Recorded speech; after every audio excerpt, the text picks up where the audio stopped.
de qué me acuerdo yo, ahora que el presidente hace un homenaje a Jorge el Tata Arbizu, de muchos doblajes precisamente sobre Don Gato y su pandilla, Benito, por ejemplo, uno de los más interesantes episodios de Don Gato y su pandilla, que por cierto, luego platicaremos de esa caricatura, ¿no? Pero uno de los más interesantes episodios fue el del Marajá de Pocahú, que se parecía mucho a Benito de Don Gato, ¿no? Entonces, le decía así, Don Gato buscaba que atendieran a Benito como si fuera el Marajá de Pocahú, y me acuerdo mucho cómo entonces decía, y el Marajá de Pocahú, y me daba mucha risa cuando yo era niño, los que nos tocó ver a Don Gato y su pandilla y a Benito.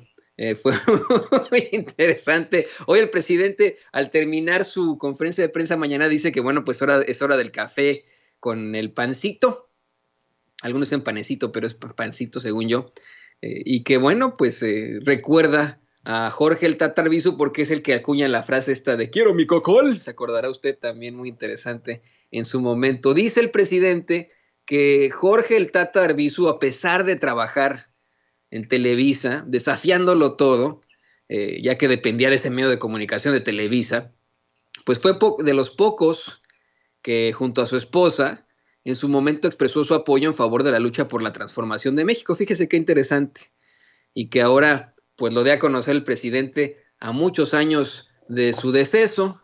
Déjeme ver cuándo falleció Jorge el Tata Arbizu porque es muy interesante eso, ¿no? El actor de cine, actor de doblaje, falleció en 2014, el 18 de marzo de 2014 nació, el 23 de julio de 1932. Y le digo, a mí me gustaba mucho Don Gato y su pandilla, pero luego platicando con mis papás siendo muy pequeñín, decía, bueno, entre los tres decíamos que cómo es posible que estemos viendo esto si es una apología al delito. Don Gato es un estafador que constantemente quiere pasarse de listo, ¿no? Pasarse de rosca. Y Matute es un policía muy malo, ¿no? Que todas se las tolera y etcétera. Entonces, es una apología al delito, pero muy chistosón como hablaba Benito de Don Gato. De eso no trata la conferencia de prensa mañana. De hecho, se está haciendo tarde, pero me hizo muchos recuerdos a mi infancia. No sé si usted también, a mí me gustaba mucho Don Gato, pero bueno.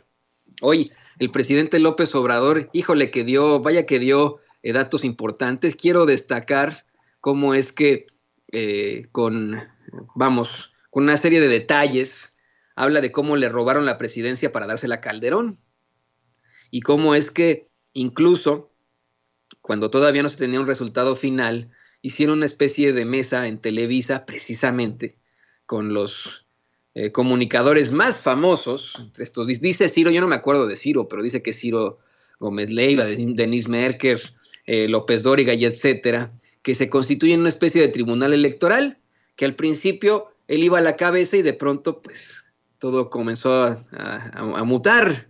Habló de todos los fraudes, de cómo es que se robaron aproximadamente 200,000 votos en Guanajuato, etcétera, etcétera.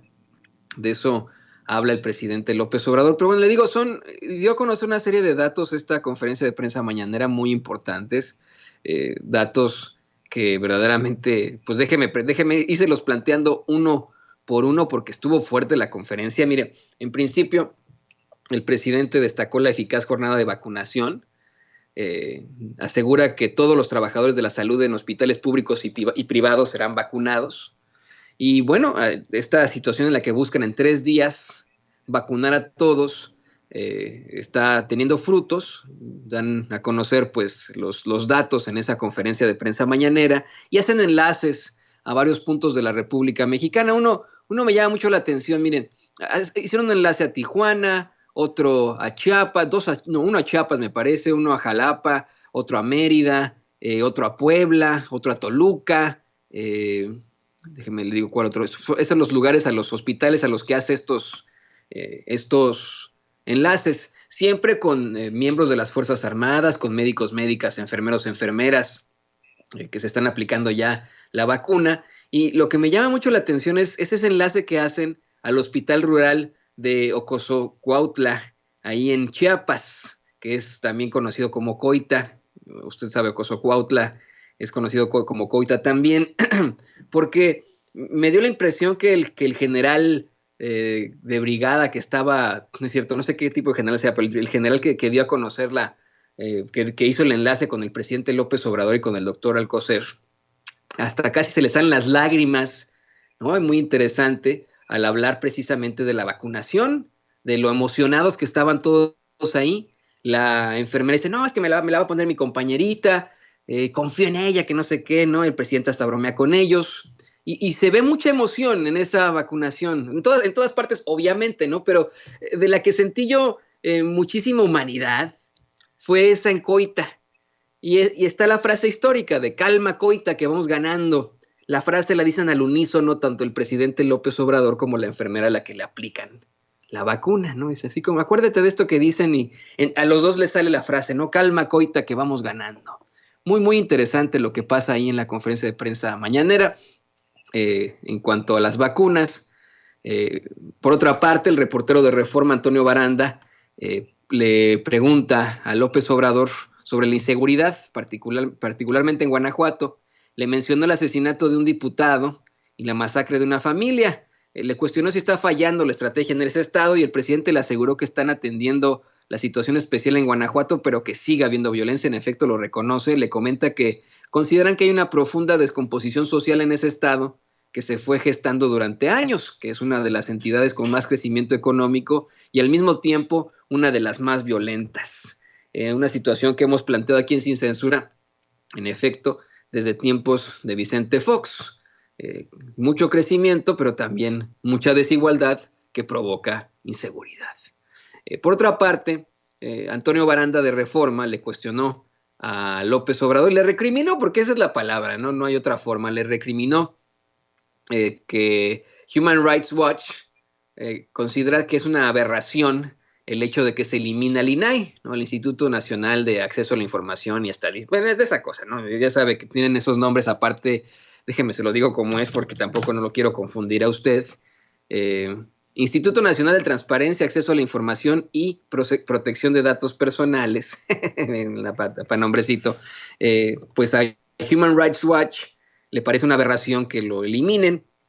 Y bueno, aquí parece que Human Rights Watch no está investigando del todo cómo funcionan los organismos en México y la necesidad de que exista precisamente más transparencia. Con transparencia es necesario que exista transparencia con el Instituto Nacional de Transparencia, Acceso a la Información y Protección de Datos Personales. Bueno, eso se lo recrimina Antonio Baranda de Reforma al presidente López Obrador y le pregunta que si ya tienen una resolución para absorber esos organismos autónomos. El presidente insiste con la serie de irregularidades que rodearon a los gobiernos pasados, que establecieron esos muy cuestionables organismos autónomos que solamente gastan y no dan resultados. Exhibió precisamente a Reforma al defender a esos organismos, al decir que, pues al no decir nada sobre los cuñados de Salinas de Gortari, disculpe usted, que son, vamos, de los que han resultado beneficiados, por ejemplo, de los contratos con los penales. Recordará que ayer el presidente López Obrador dio a conocer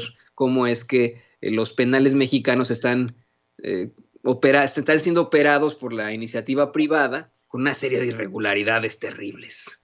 Una serie de irregularidades terribles. Bueno, pues así lo da a conocer el presidente López Obrador. Me están dando unas instrucciones desde nuestros estudios en Chicago. ¿Todo bien, compañeros? Muy bien, muy bien, muy bien. Es que nos vi por ahí correr por acá y dar instrucciones. Les agradezco de todas formas.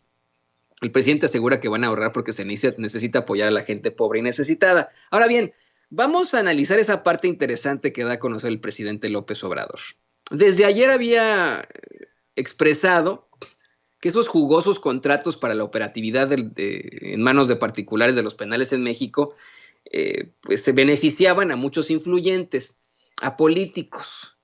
Bueno, incluso decía ayer el presidente que había un conductor de televisión. Hoy dice que se trata de un dueño de un medio de comunicación y además que dentro de estos están también los cuñados de Carlos Salinas de Gortari. Yo no sé quiénes son los cuñados de Carlos Salinas de Gortari porque tuvo como 3 esposas, ¿no? Entonces no sé a cuáles se refiera. Así que hay que dejarlo sobre la mesa, ¿no? Los cuñados de Carlos Salinas de Gortari y vamos a empezar nosotros nuestra propia investigación con Mario Toledo, nuestro equipo de investigación de Sin Censura, por supuesto. Pero me llama mucho la atención lo que dice el presidente sobre este dueño de un medio de comunicación. Hoy dice, se trata de un dueño de un medio de comunicación. Ayer mencionó que se trataba de un conductor de televisión. Y no es coincidencia. Hay conductores de televisión hoy en día que también son dueños de medios de comunicación. Por dar un ejemplo, no estoy diciendo que sea él, pero por dar un ejemplo, Joaquín López Dóriga tiene su propia empresa de comunicación, la que recibía en tiempos de Enrique Peña Nieto millones de pesos en publicidad oficial. Esta investigación que planteamos aquí en Sin Censura tantas veces y que planteamos precisamente en la conferencia de prensa mañanera, incluye entre los columnistas beneficiados por la publicidad oficial de Peña Nieto, precisamente a Joaquín López Dóriga, el gallito más chayoteado. Bueno, él dice que es el gallito más jugado, ¿no? Pero el gallito más chayoteado que existe. Y bueno, pues solamente lo quiero poner sobre la mesa, ¿no? Ayer se hablaba de un conductor, hoy se habla de un dueño de un medio de comunicación, hay que juntar las piezas y pues ver de quién se trata, ¿no? A lo mejor van a hablar de eso o no. Lo que sí es que el presidente denuncia que esto no se esté mencionando en los medios tradicionales, las irregularidades precisamente en los penales mexicanos, en la operatividad en manos de particulares de los penales mexicanos, y otro que se quedó calladito fue Felipe Calderón. No, sí, generalmente cuando se le menciona en la conferencia de prensa mañanera, agarra su celular y se pone a tuitear, a responder. De esto no ha dicho algo, de lo de los penales, no ha dicho algo, porque se conceden estos contratos en tiempos de Felipe Calderón con Genaro García Luna. Dice el presidente López Obrador que si a lo mejor salió en algunos periódicos, pues en la página 23, que en Televisa continúan atacando con todo lo que tenga que ver con salud, y en Reforma no salió ni madres, que por eso están defendiendo esos organismos autónomos. ¿Qué le parece? Dice, y hace una analogía muy interesante, que están en su gobierno en la tercera fase de la vacuna contra la corrupción para combatir esa peste de la corrupción, la cual dijo es peor que el coronavirus, peor que la malaria.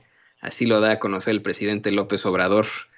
Muy interesante. También, hablando precisamente de vacunas, da a conocer la nueva cifra de vacunas y dice que una vez más México es el lugar 13º del mundo y el primer lugar en América Latina en número de vacunas aplicadas. Por otra parte, Dalila Escobar le cuestionó a López Obrador si tras esta reunión que tuvo ayer con los padres de Ayotzinapa ya tienen información sobre la extradición de Tomás Herodes de Lucio.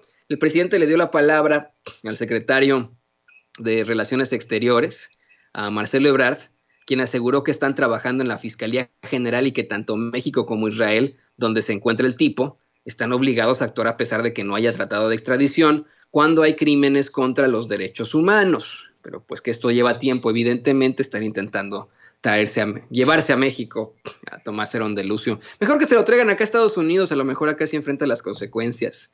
Dalila Escobar también le cuestionó al secretario de la Defensa que qué responde ante los señalamientos de los padres de Ayotzinapa de que se está dando la información a cuentagotas ante la participación activa del ejército en los hechos de Iguala. El general Crescencio Sandoval le dice que por instrucciones del presidente han cambiado la manera de atender el asunto, abriendo las puertas de sus instalaciones y proporcionando la información que se está requiriendo. También Dalila Escobar le preguntó a López Obrador cuándo reanudarán las mesas de negociación con la iniciativa privada sobre el outsourcing y si cambió de perspectiva sobre el tema, porque ya nos hablaba al respecto, y dije, bueno, ¿por qué habrá cambiado de perspectiva? El presidente dice que la iniciativa que se presentó sobre la subcontratación está consensada y aprobada por el sector obrero, que en lo general, por el sector empresarial, que lo que quedó pendiente es lo relacionado con el reparto de utilidades, que ya hay una fórmula establecida, pero que no se ha llegado ni a un acuerdo con los trabajadores ni con el sector empresarial, por lo que continúan las negociaciones. Esto debido al reparto de utilidades, insistimos. Y también mostró el presidente cómo en diciembre se despidió a muchos trabajadores subcontratados. Ahora, esta situación es muy interesante, lo que plantea Dalila Escobar ya al final, en una de sus tantas preguntas, le recrimina a López Obrador que no se exprese en contra de las ideas de Donald Trump, ahora que la Cámara de Representantes de Estados Unidos ya avaló un segundo juicio político contra él, que no solamente le dieron de baja en las redes sociales, sino que además le están renunciando en su gabinete, etcétera. Eso lo recrimina Dalila Escobar. Bueno, pues el presidente le asegura que no puede haber un organismo particular que decida quitar el derecho que se tiene a la libre manifestación de las ideas y que en la primera reunión que tenga con el G20 va a hacer un planteamiento al respecto. Que si en efecto las redes sociales no deben utilizarse para incitar a la violencia, eso no puede ser excusa, no puede ser motivo de suspender la libertad de expresión. Dice que hay que garantizar la libertad. A continuación, precisamente el canciller Marcelo Ebrard aseguró que casi todos los países, escuche esto, eso dice Marcelo Ebrard y el presidente López Obrador, que casi todos los países del G20, las 20 economías más importantes del mundo, se oponen a la decisión de suspender cuentas, a que un grupo de empresas determinen quién tiene derecho y quién no a expresarse, que hay un desacuerdo mundial sobre este asunto y que lo que se quiere proteger son las libertades. Lo que le decía yo, es muy desafortunado que el ejemplo, que la persona con la que lo hayan hecho, pues sea indefendible, Donald Trump, que es indefendible, pero en la realidad sí, hay una censura terrible y debe haber un desacuerdo mundial a que las empresas determinen quién y quién no tiene derecho a expresarse. Para eso están nuestras reglas, nuestras leyes, no las leyes de los Mark Zuckerberg o fulanitos de tal, ¿no?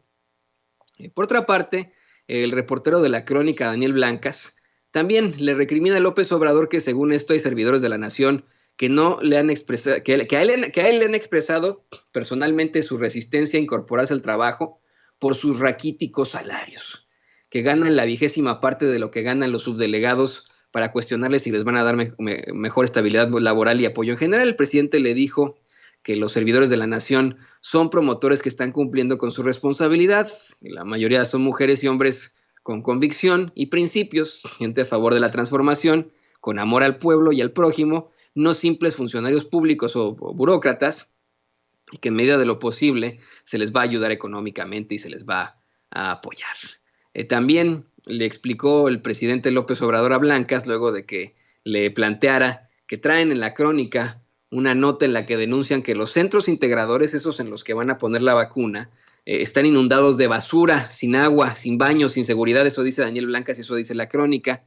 Le dice, bueno, pues ¿cómo es posible que vayan a aplicar las vacunas ahí? El presidente López Obrador le explicó a Blancas que los centros integradores no son edificios, son comunidades, ¿no? O sea, que no se vaya con la idea de que, es que está ahí el edificio, no es un edificio, se ponen, esos centros se desplazan a veces en algún edificio, pero que en la realidad se trata de la comunidad actuando por y para la comunidad. Señoras y señores,